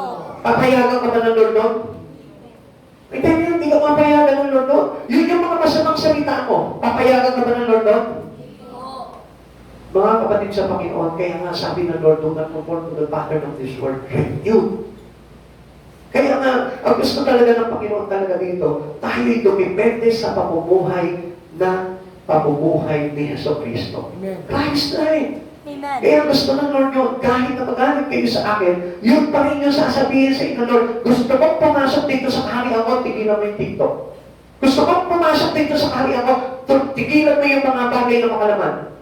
Gusto kong pumasok dito sa kaharian ko, magpakamadal ka. Sapagkat wala nakakita sa Panginoon kung hindi magpapakamadal. Amen. Kaya nga mga kapatid sa Panginoon, yung mga unwanted things sa atin ng Lord, kailangan tanggalin natin yun. I-disperse natin lahat ng mga bagay na hindi papasa sa kaharian ng Diyos. Suriin mo yung buhay mo. Tignan mo kung ano yung bagay na dapat na baguhin sa buhay mo dahil hindi talaga papasa yung lahat ng mga bagay na pamumuhay natin sa mundo ito, hindi papasa sa Lord. Amen. Sapagkat this word is deceit. And this word is a simple word. Kaya paano tayo papasok doon kung hindi tayo i-transform ng Panginoon into the holiness of Jesus? Sabi po ng Kawikaan chapter 29 verse 26, maraming ang lumalapit sa hari upang humingi ng tulong, ngunit kay Yahweh lamang makakaptan ang katarungan. Kung pipapansin po natin, ang dami ayaw lumapit sa Diyos. Bakit? Kasi alam nila na hindi yung katarungan talaga na mula sa Diyos ang kailangan nila. Amen? Amen. Bakit? Katarungan pag tao lamang ang gusto ng tao eh. Kaya kung mapapansin po natin, ito po si Naaman. Kilala niyo po si Naaman, yung may keto. Amen. Yung magiting na kawal po ng hari na kung saan talagang mananagupay po itong kaya lang meron po siya keto. Ang sabi sa kanya, pupunta ka doon sa hari ng Israel, kay Hari Moram. At doon sabihin mo, pinapunta kita, sabi ng hari niya, pinapunta kita dahil may ketong ka, kailangan pagalingin ka. Tingnan mo, nung pumunta po doon si Naaman, ano sabi niya po doon sa hari? Okay, basahin ko po sa inyo. 2 Kings chapter 5 verse 6 to 8. Dalawin niya ang sulat para sa hari ng Israel. Ganito ang sabi sa sulat, mahal na hari, ang may dala nito ay si Naaman na aking likod, nais mo sanang pagalingin mo siya sa kanyang keto. Nang mabasa ito ng hari ng Israel, pinunit niya ang kanyang damit at sinabi, ako ba'y Diyos na maaaring pumatay at bumuhay? Okay, tuloy po natin. Bakit sa akin niya pinupunta ang taong ito para pagalingin sa kanyang sakit? Baka naman humahanap lang siya ng dahilan para magdigma kami. Nang mabalitaan ni Eliseo ang ginawa ng hari, ipinasabi niya, bakit kayo nababahala? Papuntahin ninyo din siya sa akin upang malaman niya na may propeta rito sa Israel. Mga kapatid sa Panginoon, ganito yan. Marahil tayo po, ganyan din. Minsan, gusto lang natin lapitan yung tao at hindi yung lingkod ng ating Panginoon. Sometimes we ask help not to God, but to a man. Mas mabilis tayo mag-rely sa tao at hindi sa Diyos. Kaya nga ayaw natin sa Diyos eh. Kasi sa Diyos, ang daming demand ng Diyos. Na para tugunin niya yung iyong mga demand, kailangan magbago ka. Amen? Amen. Ang sabi ko doon, kaya hindi dinidinig na, Isaiah chapter 59 verse 2, kaya hindi niya dinidinig yung mga panalangin natin dahil sa ating mga sala. Now, kailangan tumalikod ka muna sa pagkakasala mo para dinigin ka ng Panginoon. Eh kaso nga, kung namumuhay ka sa mga bagay sa mga sanlibutan, paano didinigin ng Diyos yung panalangin mo? Kaya nga, akala po natin kung minsan, wala tayo sa Panginoon, lumalago yung pamumuhay natin. Akala natin, that is blessing from God. It is not the blessing of God, it is the blessing of the Word. Bakit? Kung minsan pinagpapala ang tao sa mundo para mas lalong hindi lumapit sa Diyos. Intindihan? Amen. Kaya kung makikita nyo, mapapansin nyo, ang daming mga tao na mahiyakan sa mundo wala sa Panginoon. Bakit? Nilunod sila ng kayamanan ng sanlibutan sapagkat ang gusto ni Satan, malunod sila sa kasalanan at hindi nila makita ang kaningningan ng kabanalan ng ating Panginoong Jesucristo. Kaya paano maliligtas yung mga tao na yun?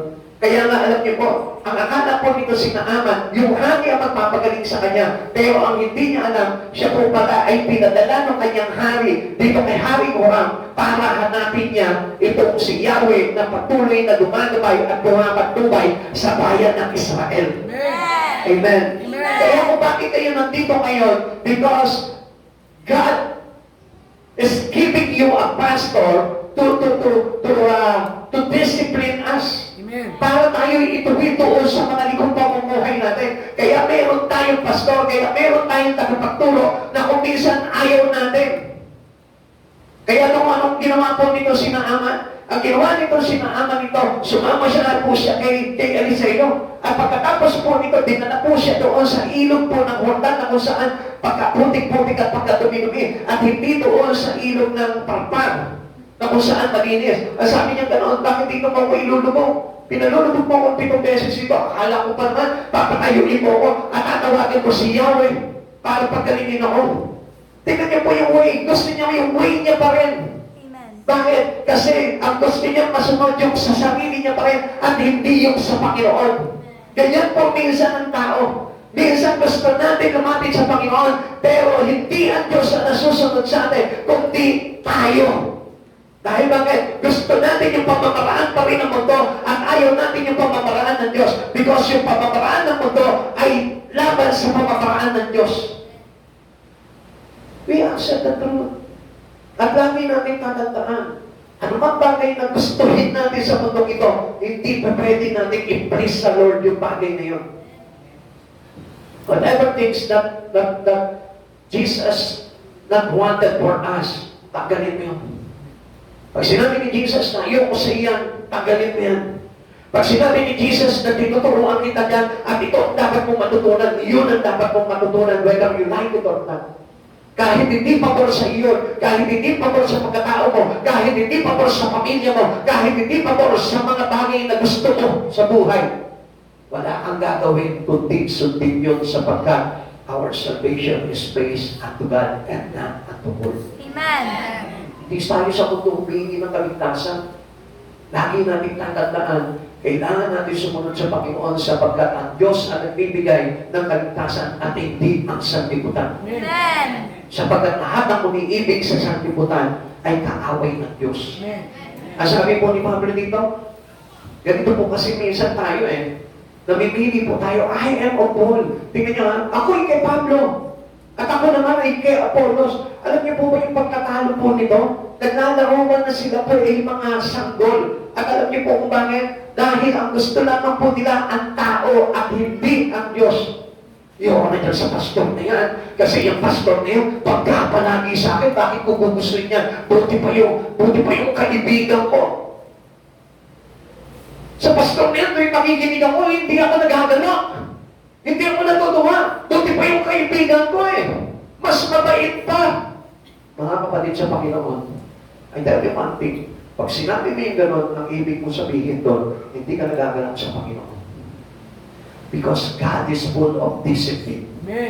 Tandaan po natin, hindi pa pwedeng lalapit ang tao sa Diyos na walang disiplina. Amen. Kahit na anong gawin mo, paglapit mo sa Panginoon, ang kailangan na masunod ang Diyos at hindi ikaw. Amen. Kahit na sino ka pa, hindi ikaw ang masusunod. Babies are dependent on mother and father and baby sister. Na kung papansinin po natin, di ba, ang sanggol, saan po sila dumidepende? Sa kanilang nanay, sa kanilang tatay, sa tagapag-alaga po nila. If mother and father do not suspend, they despair and scream. Ngayon, kung papansinin po natin, ngayon, pag hindi sila nakahingi ng tulong po doon, ano mangyayari po sa kanila? Iiyak po sila. Ganun din po tayo. Pag hindi tayo napibigyan doon ng ating spiritual parents, ano mangyayari po sa atin? Maayaw na agad tayo. Nagre-reklamo na po agad tayo. Kapag hindi po tayo ipinlis sa mga bagay na gusto natin, maayaw na tayo, lumalaban na tayo, naghihinagpis na po tayo. At yun po yung maling pag-uugali ng isang naglilingkod talaga sa ating Panginoon. Because we need to be mature. Amen. Kailangan natin mag-grow. At kailangan para tayo mag-grow, kailangan dumaan po tayo dun sa mga bagay nila. Hindi natin pwedeng i-insist yung sarili natin. Kahit magalit ka na magalit, kahit na magwala ka na magwala, hindi pa rin po pwede yung sasabihin mo yun. Dahil ang gusto ng Lord ang kailangan na maipatupad sa buhay mo. Amen. Ngayon, isipin mo sa oras na ito, ano ba yung ayaw ng Diyos sa buhay ko?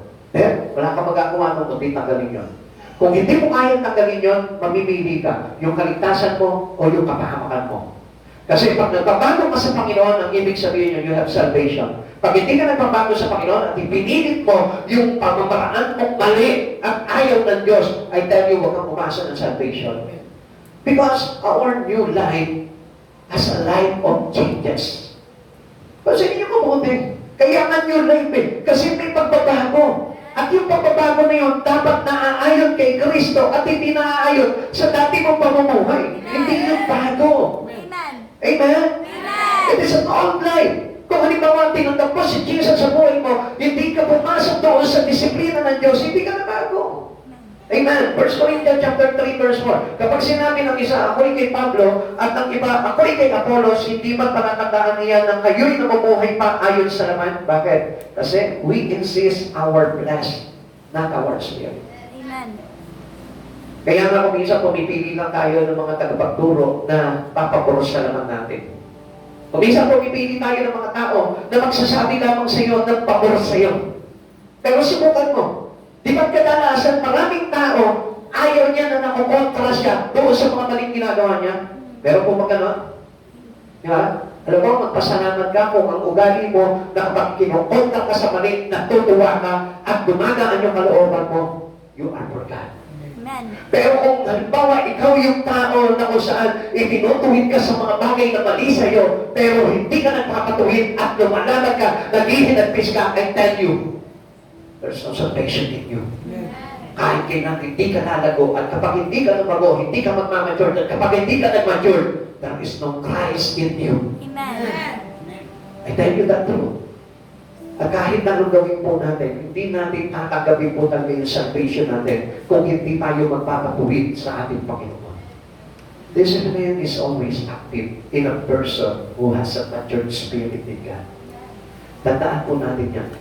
Lahat ng matured Christian naghahanap ng disiplina yan. Hindi tumitigil yan. Hindi umaayaw sa disiplina yan. Hindi niya sasabihin, ayoko nang tinutugid ako. Ayoko nang pinakikilaman ng buhay ko. Ayoko nang pinapangaralan ako. Ayoko nang itinuturuan ako. I tell you, hindi matured Christian yan. Amen. At kailanman hindi lalago ang espiritu niya. Sapagkat ang totoong matured sa Panginoon, ang totoong gustong lumago sa Panginoon, tanggap niya yung pagtutuwid ng Panginoon, tanggap niya yung pagpapasakop sa mga nagtutuwid sa Kanya, at hindi niya sasabihin na kailanman, hindi ako nagpasakop. Amen. Kapatid sa Panginoon, it is the devil. It is Satan. Kaya nga kapag hindi ka lumalago, ang ibig sabihin niya, you are under the authority of Satan. Walang Kristiyano hindi pa pwede hindi lalago. Kaya ka nga nag-church kasi tinuturuan tayo eh.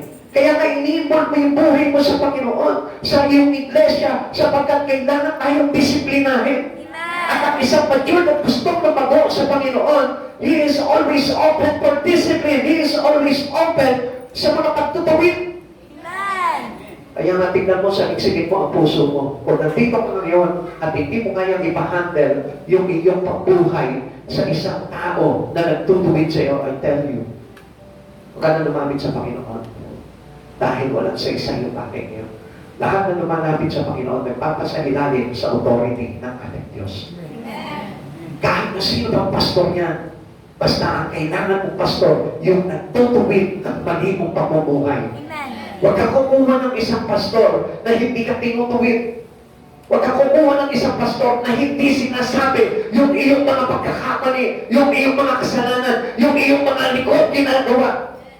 Sapagkat ang totoong pastor na ipinagkakaloob sa iyo ng Panginoon, yung nagsasabi sa iyo, mali ito, baguhin mo ito, kasalanan ito, hindi ka maliligtas dito. Yun yung totoong pastor na pinadala sa iyo ng Diyos.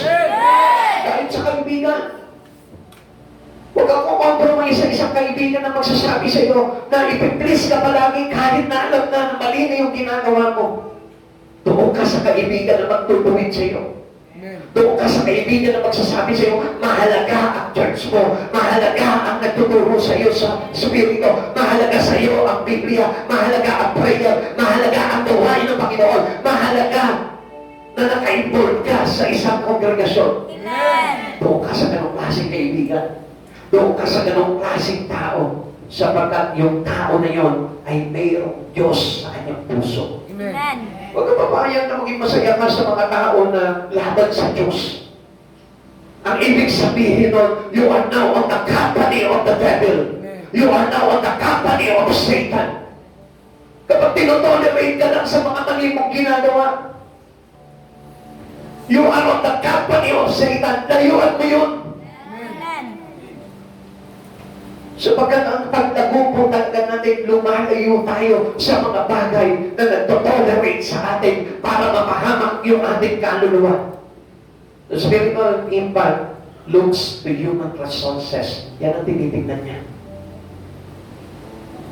Ang akala niya, ang magsasalba sa kanya sa lahat ng bagay na kailangan niya, ang tao. The person who lead him to Christ, yun ang kailangan natin talaga.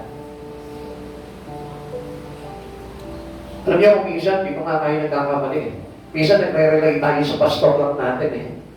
Pero hindi natin naisip, yung pastor mo, ginagamit lang siya ng Diyos. Kaya nga ganito nga po yun eh. Even I as your pastor, piliin niyo lang po yung tama po sa akin na makakapagpatuwid ng inyong buhay. Pero yung bagay na may makita ka sa aking mali, huwag mong gagayahin yun.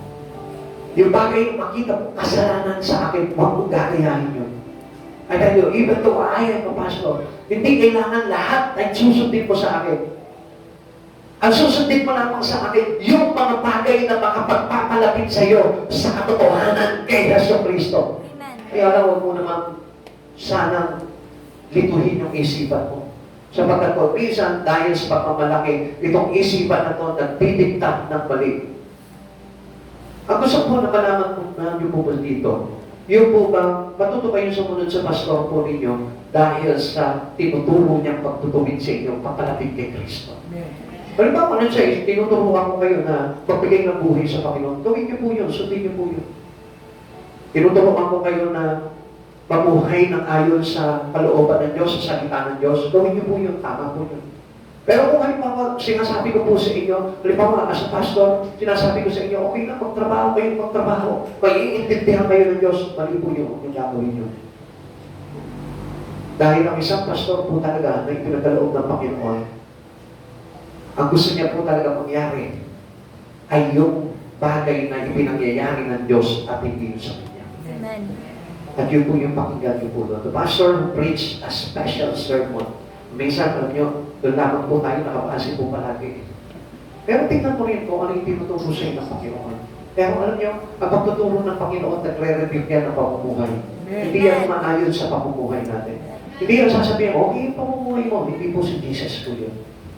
Okay yung pamumuhay mo, okay yung ganyang setup ng pagiging Kristyano mo, hindi po ganun ang Lord. Ang Lord, hanggat hindi ganyan nadadala doon sa kanyang kaharian, hindi titigil ng disiplina sa iyo ang Panginoon. Amen. Kaya huwag mo sasabihin na, malago na ako, okay na. Okay na to. Dito na ako. Mali po yun. Sapagkat tayo po'y continually ginagamit ang Panginoon, gumagamit ang Panginoon ng tao para turuan po tayo. What does the spiritual infant need? Ano po ba yung kailangan po nila? Una, to look for Christ. Unang-unang dapat pag pumasok ka sa church. Kasi, mga kapatid sa Panginoon, lagi ko nakikinig po kayo. Pag pumasok ka sa church, dapat ang unang-unang hahanapin mo si Jesus. Huwag kang titigil sa mga tao. Ikalawa, to begin, build His Spirit to Christ. Buuin mo yung iyong Espiritu kay Kristo. Hindi Amen. basta okay sa iyo yung church, okay na. Pero ang kailangan po talaga, pag nandito ka, kailangan buo yung Espiritu mo kay Kristo, or else kahit na anong gusto mo sa church na ito, mawawala ka pa rin.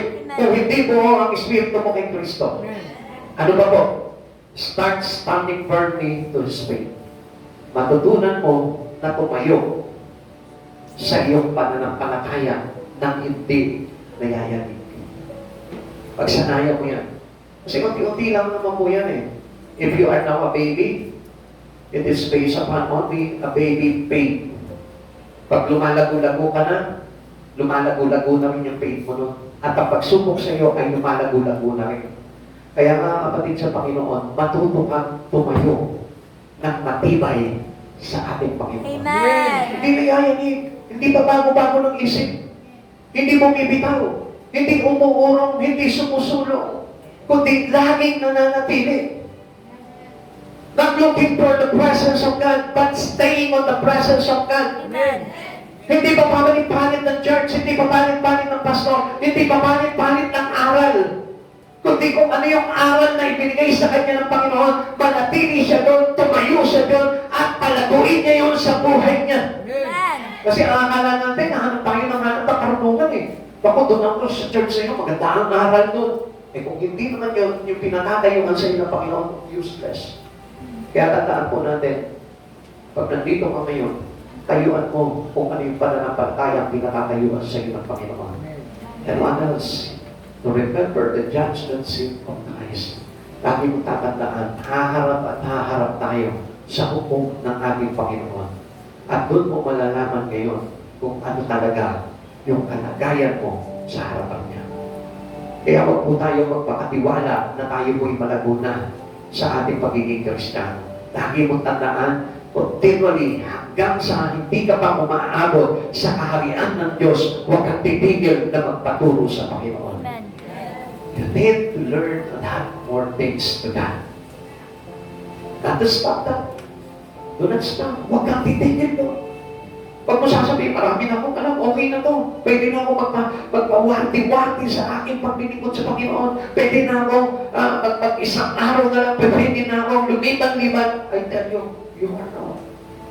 Tandaan nyo, kaalim na gano'n, kataas na yung espiritu mo, pwede pa rin niyang bumagsak. Amen. Kaya we always keep retain our spirit to keep on high until we reach the heaven in Christ Jesus. Yun ang kailangan po natin. Mga kapatid sa Panginoon, tandaan nyo, hindi ka mawawala sa Panginoon kung malago ang espiritu mo. At hindi ka kailanman maitataboy ng kaaway kung malago ka sa relasyon mo kay Jesucristo. Lagi mo tatandaan yan. Walang sino mang padadaya ng kaaway kung malago ang espiritu mo sa Panginoon. Even with God sin, kahit na kung isa tutokso ka ng kasalanan, I tell you, kung ang puso mo naman ay totoo na kay Kristo at willing ka na pagsisihan lahat ng mga pagkakasala mo, and you keep on having that teaching from the Lord, I tell you, hindi ka mawawala. Kaya naman hindi ka maaagaw sa kamay ng ating Panginoon. And right now, mga kapatid sa Panginoon, I want to tell you honestly, walang magaling dito. Even I. At isang bagay lamang gusto ko na ipaunawa po sa inyo. Walang sikat dito. Walang magaling dito. Walang palago dito. Lahat tayo nagpapalago. Even I, nagpapalago pa rin ako. Even I need more lot of teaching that coming from God to learn. Tandaan mo, kailangan nyo pa rin ng tagapagturo. Kailangan ko pa rin ng tagapagturo. Kailangan ko na maghahanda ng espiritu ko. Pasigit na kailangan nyo rin na maghahanda ng espiritu nyo. Huwag kang mananangan sa sarili mong lakas. Kapag ginawa mo yun, you are already deceived. And you are now on the company of Satan. Huwag mong papayagan yun. Tayo po lang si kayo. Salamat po sa Panginoon sapagkat ang Diyos, alam niyo po, hindi tayo pinababayaan. Ang Diyos, hindi papayag niya na mawala po tayo sa Kanya. Ang Diyos, hindi papayag na madaya tayo ng kaaway. Kaya lang, alam niyo kung sino ang pumapayag? Tayo na mismo. Because personally, it is our choice. Kaya nga mga kapatid sa Panginoon, gusto ko po malaman po ninyo, kayo naman hindi ka madadaya ng kaaway kung palago kang Kristiyano sa ating Panginoon. At this moment, tingnan mo sa sarili mo kung willing kang magpalago, kung willing kang magpaturo, kung willing ka na mag-stay sa Panginoon. At kung ikaw man ay nadadaya ng kaaway, gusto ko malaman mo sa oras na ito, anong mapapala mo sa kamay ng kaaway? Kapahamakan. Kung hindi mo bibigyan si Yeso Cristo sa buhay mo, ano mapapala mo? Lagi mo tandaan, ang buhay ng tao ay kailangan magtapos at mapunta kay Yeso Cristo. Aanin mo kung ano man yung kasiyahan ng mundo, kung hindi naman maglalagay ito sa kaligtasan mo. Kapatid mo kapag pataya, kay Satanas is a liar. Since then, he is a liar. Ama siya ng kasinungalingan. Huwag kang magpadaya. Kung sinasabi mo sa sarili mo, magaling ka na. You are wrong. Walang Kristiyanong magaling. Iisa lamang ang magaling. Ang ating Panginoon na nagtuturo sa atin ng ating ikaliligtas. Kaya nga sa oras na ito, mga kapatid sa Panginoon, kung dinadaya ka ng Diablo, kung dinadaya ka ng demonyo, buksan mo ang isipan mo. Isipin mo na ang buhay na ito ay hindi dapat tumatok sa impyerno, kundi dapat kay Yesu Cristo. Ulitin mo sa iyo, kaya ka nandito ngayon because God wanted you to be saved. Gusto ng Diyos na iligtas ang buhay mo. Ayaw niya na mapahamak ka. Subalit, kung hindi mo tatanggapin ang disiplina ng Diyos, I tell you, ikaw na mismo ang nagpapahamak ng buhay mo. Makinig ka kapatid, hanggang hindi pa huli ang lahat sapagkat mainit sa impyerno. Masakit ang buhay na nasasapitan ng isang tao sa impyerno. Kaya gusto ng Lord na tayo maging malago para maunawaan mo ang mga bagay kay Kristo. Kaya gusto ng Diyos na ito na maging mature tayo para makapag-isip tayo ng tama. If you remain baby, if you remain infant, kapatid sa Panginoon, wala ka mauunawaan sa mga bagay sa Panginoon.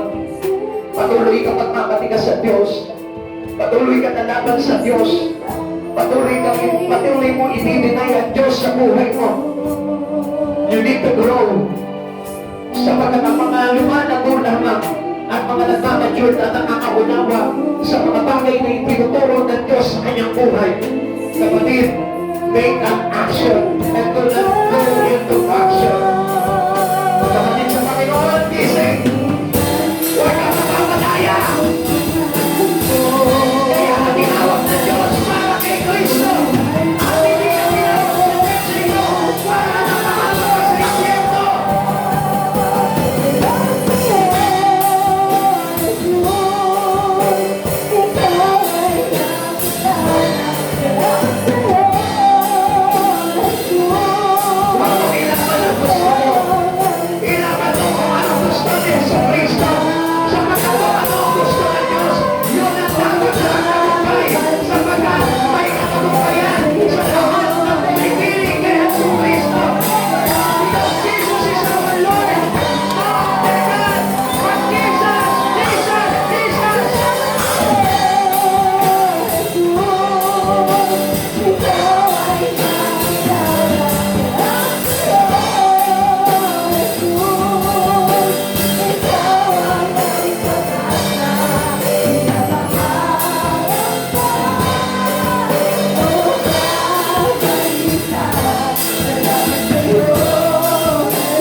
isa. Gusto ko po na voluntarily tubig, simbolo ng Espiritu ng ating Panginoon. Hingin mo sa ating Panginoong Jesucristo ang tubig na ito. At hayaan mo dumaloy sa iyong puso for us to grow spiritually in the presence of our Holy God. Come on, one by one.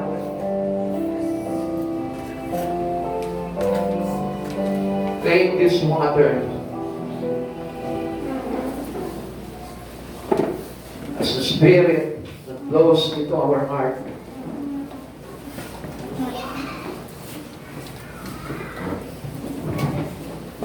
Gusto ko ipaligo ko sa iyo.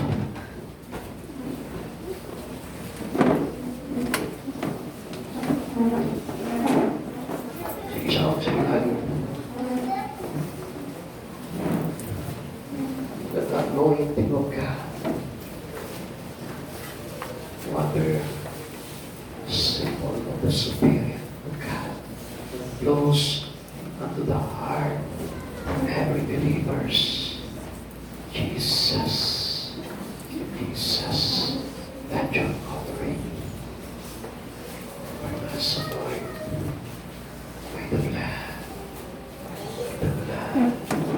the Spirit, and the Spirit, as the Panginoon, every sin of your followers of Lord. Lord, give this power and anointing of God.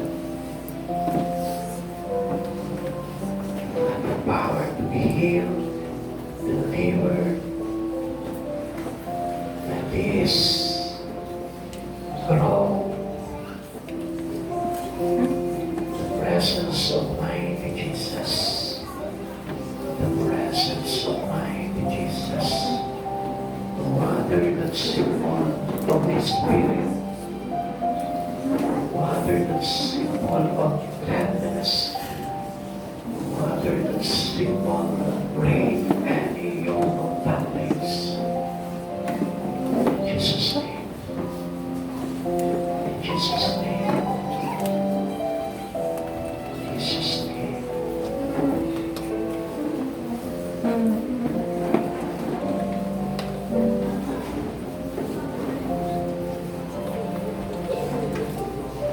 The power of Jesus lets us. Anyone? I know that everyone na tayo tatanggap ng banal na Espiritu ng Diyos na magbabalot sa atin sa pamamagitan ng kanyang banal na dugo. In Jesus' name. Kasama kami sa pangalan ng Panginoon Jesus. Mula sa puso ng nananalig kay Jesucristo ay dadaloy ang tubig na nagbibigay buhay. Salamat, Panginoon. Thank you, Lord. Ayaw po natin manalangin sa Panginoon. Ama namin Diyos, nagpapasalamat po kami sa kabutihan mo, Lord. Muli, O God, Lord, hindi mo kami pinababayaan, O God, sa anumang kalagayan ng bawat isa sa amin, O God. Panginoon, patuloy po na ipinapaubaya namin sa iyo, Panginoon, ano man yung mga bagay na saksihan mo sa amin sa oras nito, Lord. Sa iyo po namin ipinapaubaya ito, O God. Lord, hayaan mo na ikaw yung Diyos, Panginoon, na patuloy po, Panginoon, na gumalaw sa bawat buhay namin, O God. At ano man yung mga bagay na nakikita mo, Panginoon, na hindi ka lugod-lugod sa aming Espiritu, Lord, hangganin mo po ito, Lord. We are willing to submit it all to you, Lord Jesus.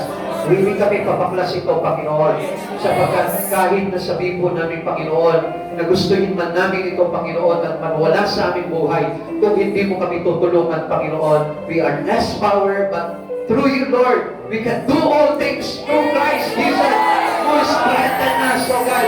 Lord, naniniwala kami, Panginoon, if we desire, O God, to cast out all the demons in our body, Lord, mangyayari ito, O God. Mangyayari ito, Panginoon Jesus. Hallelujah. O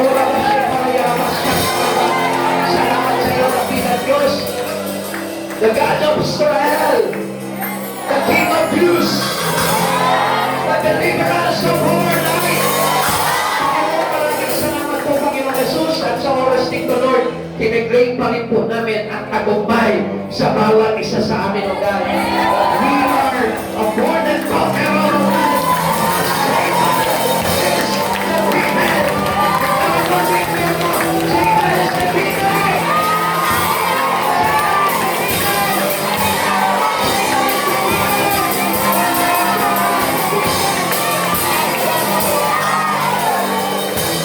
Salamat, Panginoon. Salamat po, Panginoon, na patuloy mong balutin ang church sa ito, Lord, ang kakawat pamilya namin, maging sa amin pag-uwi, O God, Lord, maraming salamat po. Ingatan mo po ang bawat isa. Balutin mo po kami ng iyong banal na dugo, Panginoon, ang dayaan mo, na kapangyarihan mo, Panginoon, ang patuloy na kumontrol sa bawat buhay po namin, O God. Whatever in the past, O Lord, hayaan mo, Panginoon, nalimutin namin ang mga bagay, Panginoon, na naganap sa amin sa nakaraan, at hayaan mong ipabuhay namin sa kasalukuyan, Panginoon, upang nang sa ganon kami po ay lumago sa Espiritu mo, at nang sa ganon hindi po kami mapahamak, kundi magkaroon kami ng buhay na walang hanggan. Salamat po, Panginoon Jesus. Pagpalain mo po ang bawat isa, pagpalain mo ang church na ito, pagpalain mo ang bawat pamilya po ng mga tao tumatanggap sa iyo, Panginoon. Maraming salamat po, Panginoon. Muli po, O God, sa iyo po ang dakilang kapulihan. In Jesus' name, Amen. Amen.